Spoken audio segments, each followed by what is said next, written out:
Hey guys, welcome to BMW Blog. Today we're actually at the BMW Classic group in Munich and we're getting a tour of the facility.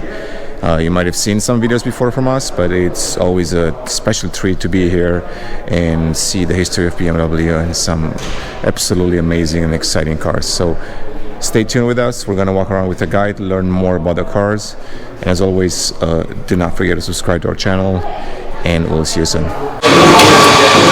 Before BMW existed as a company, there was a company known as Radmotorenwerke, and they also constructed aircraft engines. Their engines had some technical difficulties, and one of their young engineers, developed a new engine for the company.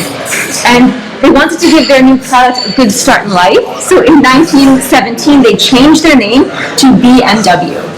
The BMW logo was developed from this original logo, as you can see. Both are round, both have the text on the exterior band, and then the image is in the center.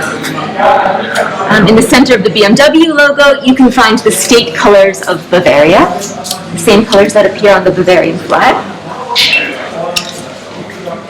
Many BMW fans will tell you that the logo is a propeller.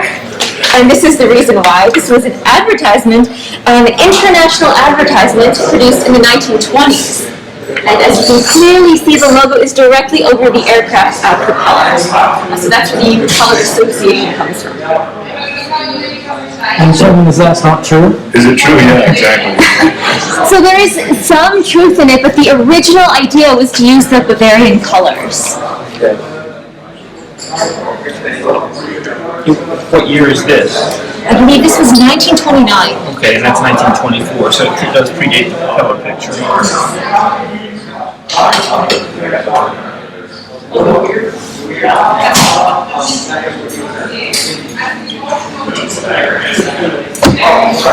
You had mentioned the kitchen appliances that BMW constructed after the Second World War. We have one on view here in the top right corner. You can see one of the cooking pots. After the Second World War, BMW was not permitted to build aircraft engines or vehicles of any kind because during the war they were producing armaments, motorcycles and aircraft engines. And so the American forces that were stationed here in Munich developed this emergency production program. BMW could build these small kitchen appliances, and the plant here in Munich also repaired American military vehicles. And this program allowed the employees to keep their jobs during this transitional time for Germany. When were they allowed to build that? I believe the program lasted about 4 years, and so vehicle production started up again in 1949. But even then, they were still limited to the size of the engines they could build, so the capacity of the engines was limited.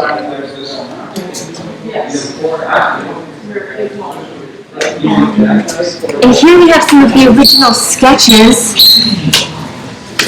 for some of the cars. This is the BMW 507, which is currently the most valuable BMW Classic. They had one at Pebble this year. They had one at Pebble Beach this year. Oh, yes.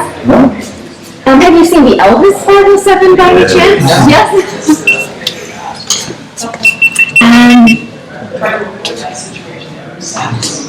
So I haven't had a chance to look in the Classic to see if we have one on view. Typically we do, so we should be able to see one today.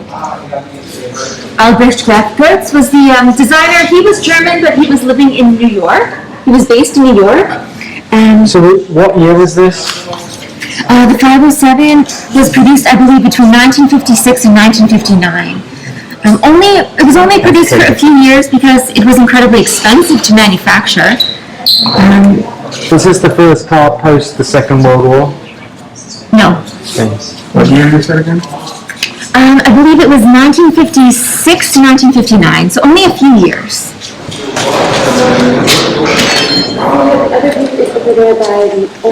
So we're actually going to start over here. We start on the other side.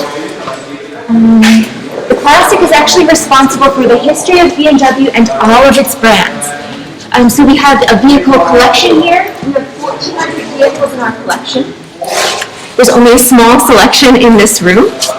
The cars that you see here, however, are sort of in a holding pen, let's say. So they could be here just for a short time, then they'll be going out to different automobile exhibitions or maybe You never know what you're going to see when you visit us here because the vehicles are always changing.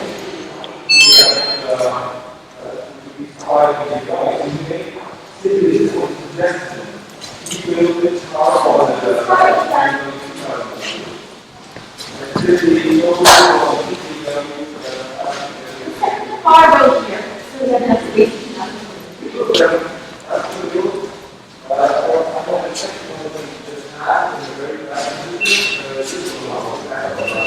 Have you seen the C1 before?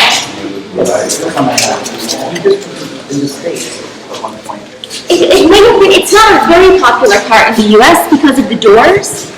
The doors are this really striking feature about this car, but in the US you could not drive the car with the doors lowered. So it's very rare to find a Z1 in the United States. That's weird because they're like Jeep. It's starting to be strange, but it's true. The interesting thing about the Z1 is that it was never intended to go into production. It was designed as a prototype by BMW's think tank in the 1980s. So they were given the task of developing a really modern, high-tech vehicle, and this was their solution. This is what they came up with. The Z1 has a monocoque chassis.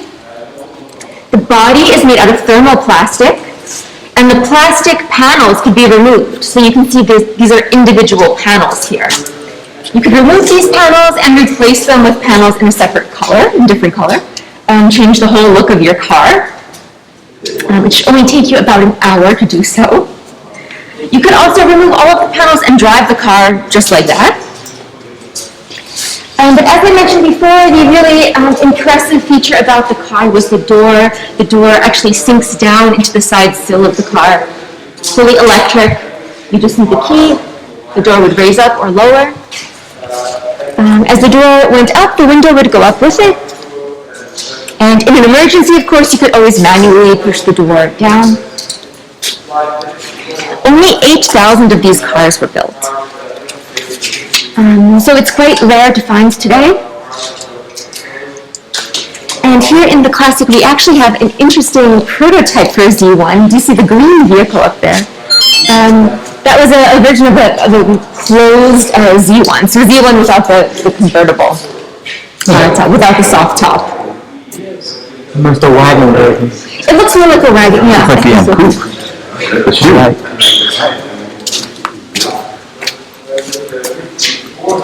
We have a few Minis in this row as well. Mini is part of the BMW group. So we are responsible for the history of Mini. The Mini dates back to the 1950s. Sir Alec Izagonis was the Mini's designer. He was working in England for the British Motor Company, and he was given the task of developing a vehicle which was fuel efficient and economical. And so this is what he designed, the Mini. The interesting thing about Mini is that it has a lot of interior space, although the car itself is quite small. And the reason that there was so much space in the interior was because the engine was mounted transversely. So the engine is actually positioned sideways. The wheels are pushed out to the sides as well. You may have heard before, Mini has a wheel in every corner. And that the wheels are so far spaced allows for that go-kart-like handling.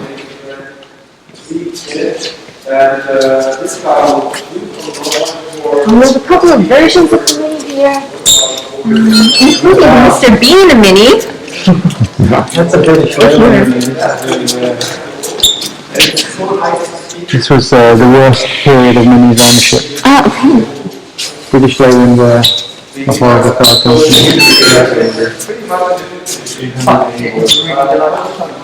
Yes, that's true.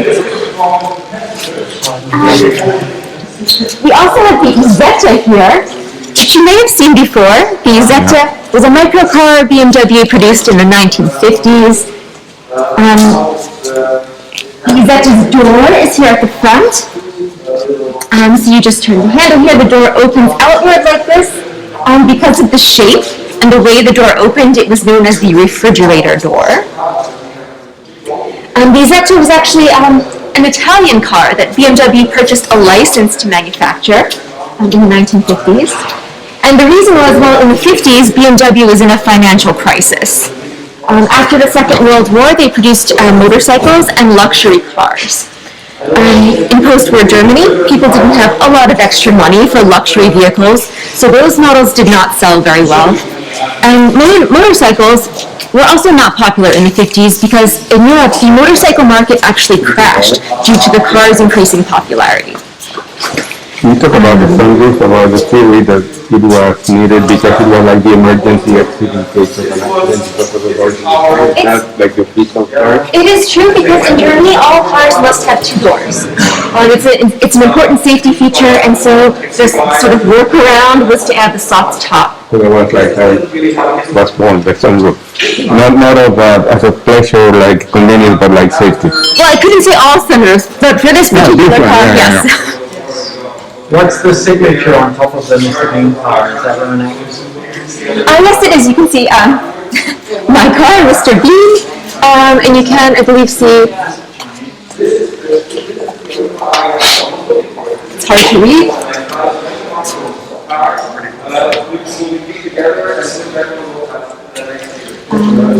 But it does look like his name.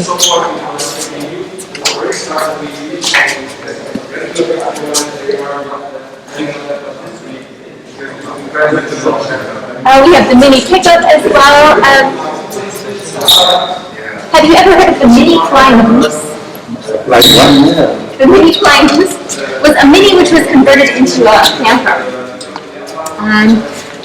And what you would do is you would either purchase the mini pickup or the mini van, and then you would buy a kit that you would add to it, and you could actually convert your mini into the flying goose. So you could convert it into a small camper. And this is an old car, right? Yes. These cars are in original condition, they've been restored. Some of them have been restored, some of them are in the original condition. It depends on the model, because in the Classic, we value the true representation of the vehicle. So some models will not be restored, and others will. It just depends. And does the Classic center builds original parts for cars to be restored? They can rebuild parts. For example, the Elvis 507 had to be almost completely reconstructed. I think the only original pieces were the axles and a few of the exterior parts, but they had to completely rebuild the engine, for example. Where is the Elvis one? I believe it's still in the Motor World exhibition here in Munich. Typically it's here in the Classic, but at the moment it's there. You know approximately how many cars are here in the Classic Center? There's about enough space for 120 cars or so. In the whole collection? About 1,400. Right, as I mentioned before, this is just, I like to call it like a holding pen. The cars are mostly here just for a short time, then they're going out to exhibits or races. These are our customer cars as well that are here for repairs or restoration work. Up top we have prototypes. The top of all these prototypes, these cars never went into production. There are some interesting vehicles. I mentioned the Z1 prototype. We also have this motorcycle. It's called the Module. The idea is that you can interchange all of the motorcycle parts. So you can sort of think of it like a little Lego system that you can interchange the various parts. We have the test vehicle, the BMW here. What year is that? 2000, the early 2000s. I don't know the exact year off the top of my head. Oh yes, and the E1, this little silver car here in the corner. This was BMW's first attempt at a fully electric production vehicle. I believe the E1 dates back to 1991. And you could actually compare the E1 with today's i3. Both cars can seat 5 adult passengers. Both cars use recyclable materials. So the body shell of the E1 is actually made out of recyclable plastic. And both cars have a range of about 200 kilometers. What's this? The Malibu Refuge Rescue? Is that This was a design project. So the designers were given the challenge of coming up with a new use for the C1. And so instead of a motorcycle with a sidecar attached, this is a motorcycle with a jet ski. Oh, that's cool. So it's a land and sea vehicle. So it comes off? It comes off the jet ski? Yes, that was the idea. And it was designed for California? It was designed as part of an internal design competition. The idea was just to come up with a new use for the C1. I don't know if it was ever put into practice. Like I said, these are prototype vehicles.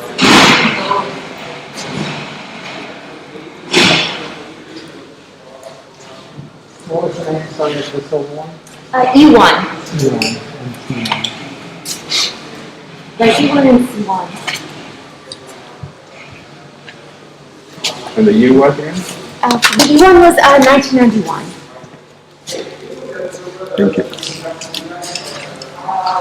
In this row, I know, I love in this row we have some very important BMW classics. So the 501 and the 502, these were the first models, cars produced after the Second World War. So these are the ones that didn't sell very well here. Correct. They were too expensive and they were a bit too old-fashioned in their design. If you take a look at the 1930s vehicle right here, you can see they're pretty similar, right? With the shape of the fenders and the headlamps. So they weren't really modern at the time. Also, the engine wasn't quite powerful enough for such a big, heavy car. Initially, these cars had six-cylinder inline engines.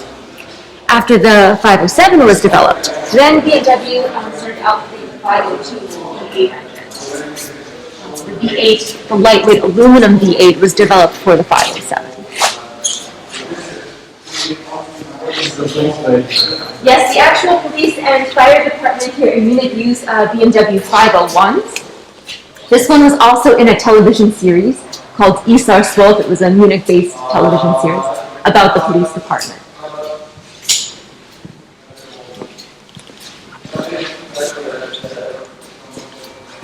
So here we have 507, which I pointed out earlier. You saw the sketches for the original 507. When this car was introduced in the 1950s, it was the absolute top of the line model. Back then it cost as much as buying a single family house in Germany. It cost about 26,500 D-Mark. It was very expensive. It was also very expensive to manufacture because it was built by hand. Someone actually had to hammer out the aluminum body shell. That means no two are exactly alike. What's the Elvis story? So how did Elvis end up with one? Oh, it's a really interesting story, actually. He was stationed in Germany. He was a GI.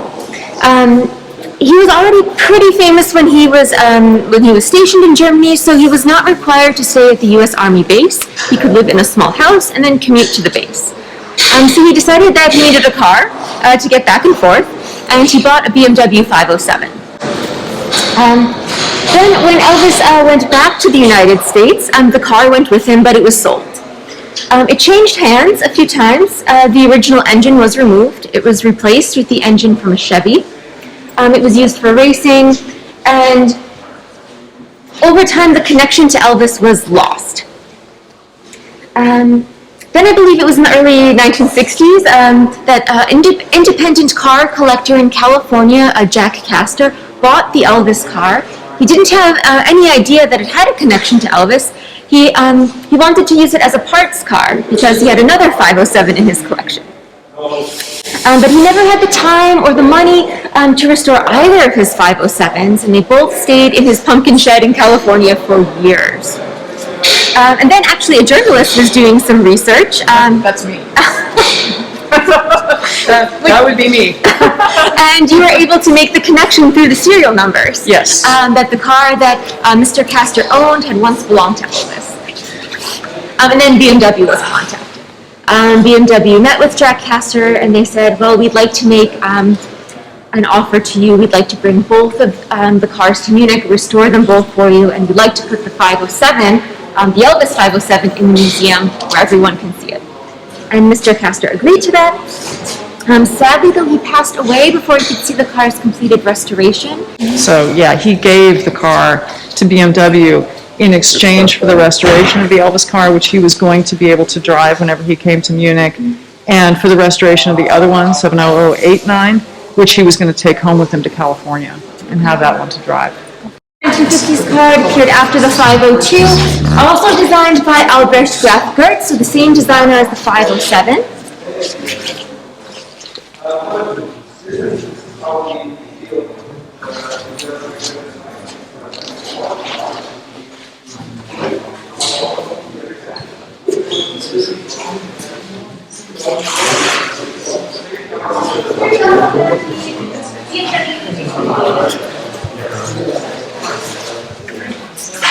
The 328 was BMW's race car, production car of the 1930s. So you could use this car basically for anything. You could use it as a really sporty car to drive around in, or you could make a few modifications to it and turn it into a proper race car. This was the production model. The production model had a 6-cylinder inline engine. It had a 2-liter capacity and 80 horsepower. You could boost the horsepower up to 130 if you wanted to do some racing. The body shell is made out of aluminum. Only about 10% of the cars built were actually used for racing. The other 90% were used by BMW customers who just wanted a sporty car.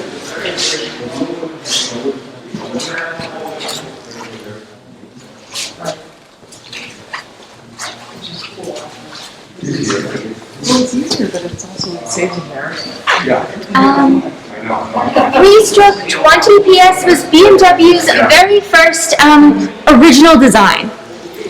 Initially, when BMW started producing cars in 1928, they were using a licensed product. They were producing an English car, an Austin 7, under the name BMW. In 1928, BMW purchased a factory in the east of Germany, the Fahrzeugfabrik Eisenach. That was when automobile production started. But since BMW had no experience producing cars, they bought a license to manufacture their first one. And then the 3-stroke 20 followed the 3-stroke 15 PS. This was the original BMW design. The cars look very similar in appearance. No kidney grille here because the kidney grille didn't appear until 1933. For the first time, the model was the 303. That was the first. Many of these built? No, the production numbers were quite low. Although these early cars were quite affordable for the time. No, the production numbers were pretty low for the time. What year did the kidney grill show up? The first 1933, and the model was the BMW 303. 1933, Yes. 303. Okay. So this is interesting. So this R32, this is the one bike that they say the R18 resembles, the new R18. Right, and the R32 was BMW's first production bike. Production started in 1923. Because they'd been making the engine in this bike Correct. That's for correct. quite a long time before the bike, right? Right. So they decided to take the engine and put it in the bike for the first time. It's like, That's right. As I mentioned, after the First World War, BMW couldn't construct their aircraft engines, and so they started constructing these small stationary engines for motorcycles in 1920. And then in 1923, they introduced the R32, BMW's first motorcycle. It's powered by the 2-cylinder Boxer engine. and that's why the R18 has a boxer engine in the Yes. R18. So. Also, it's a traditional design feature for a BMW motorcycle. It's a really classic feature because it has a lot to do not only with the vehicle's design, but also with its reliability and its quality. Other manufacturers were using these BMW engines, but they mounted the engine differently on the frame, so that one cylinder was here towards the front, and one was there by the rear wheel, which was only good for the first few that we know, has driven the farthest. It's driven over 1 million kilometers. And as you can see, it has not been restored. It's left in its original condition. That's pretty good for doing many kilometers. Hey, Mark, how many miles? So you said 1 million 1 kilometers? million kilometers.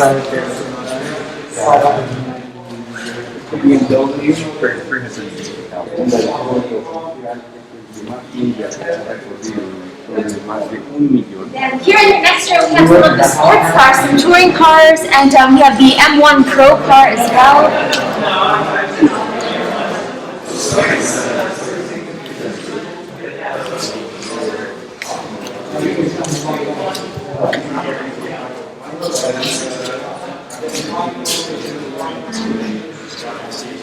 M is a subsidiary of the BMW brand, and M stands for motorsport. The M1 was actually the first BMW M production car.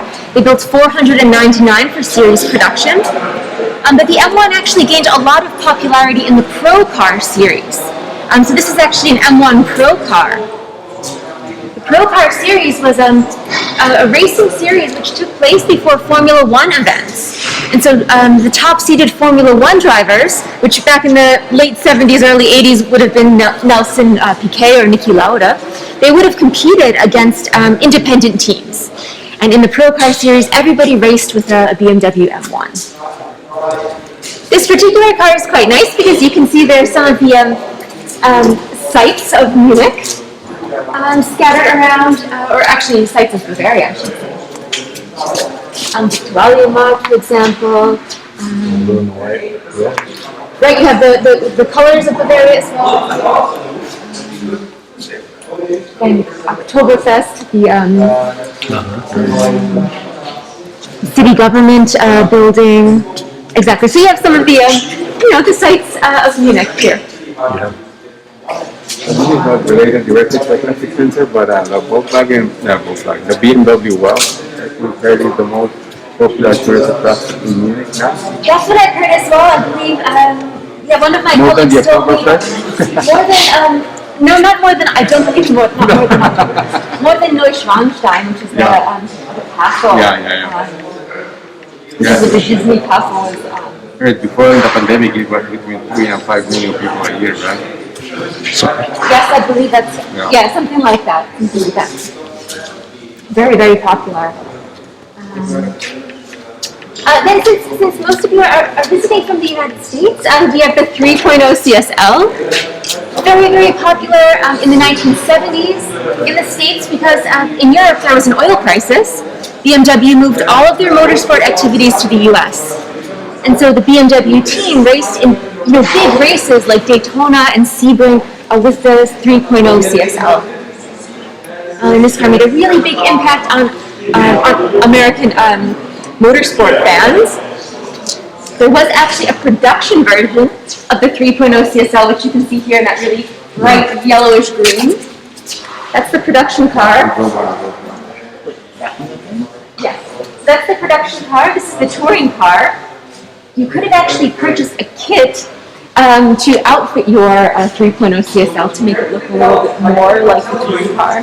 So you could have purchased fins and a spoiler, the typical BMW face.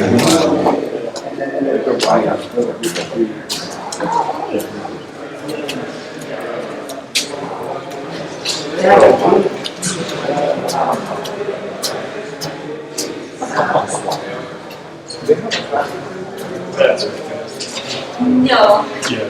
No, that's right. The X5 was actually the first BMW SUV, which is also interesting because today we know all about the BMW series cars, and the 5 Series was also the first series introduced in the 70s.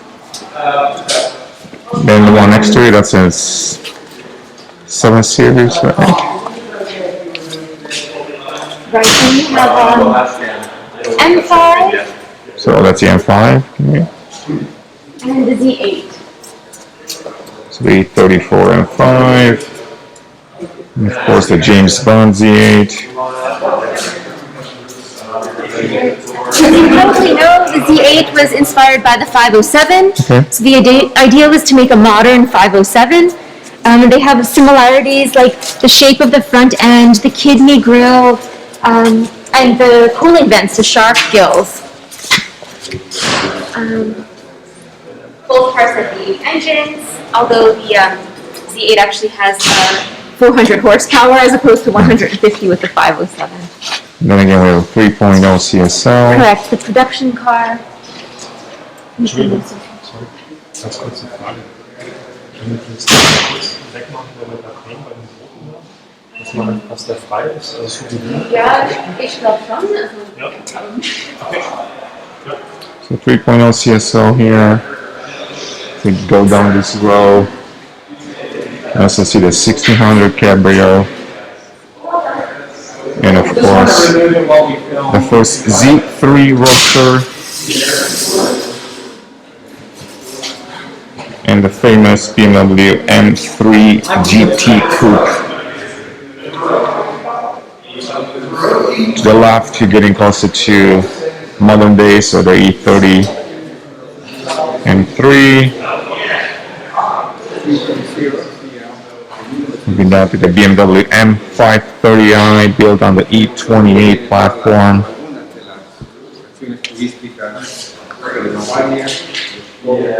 The M635 CSI with a shark nose, still one of the most beautiful BMWs you can buy today.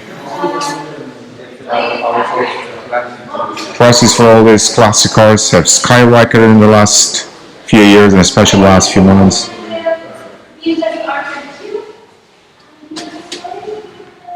And there you have another BMW M3 E30 Cabriolet. Of course, the iconic Z1 with its sliding doors. 3.0S.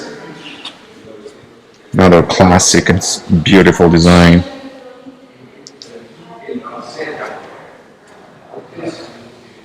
BMW M3 limousine, or they call it here sedan. And the beautiful Techno Violet color. We're starting to see this color more and more, especially on newer BMWs, part of the BMW individual program. And it's an absolutely stunning color. The BMW 2000, of course, precursor to the 2002.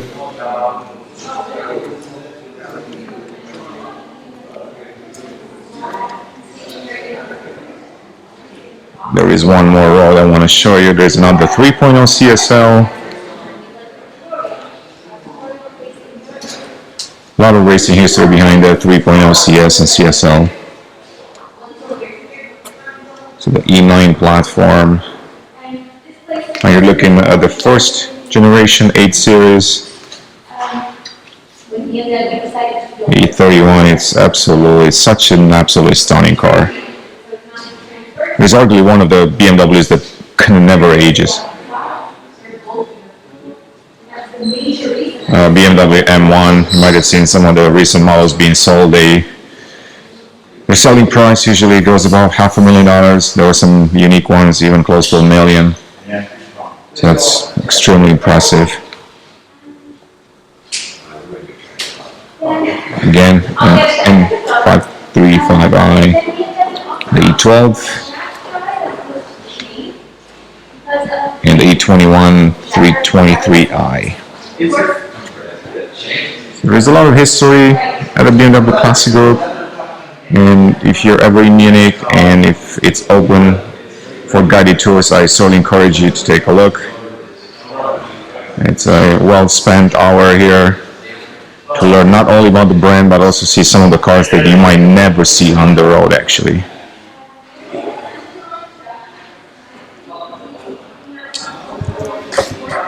So once again guys, thanks for watching. Please let me know in the comments below which one is your favorite BMW Classic car, and stay tuned for more. Thanks.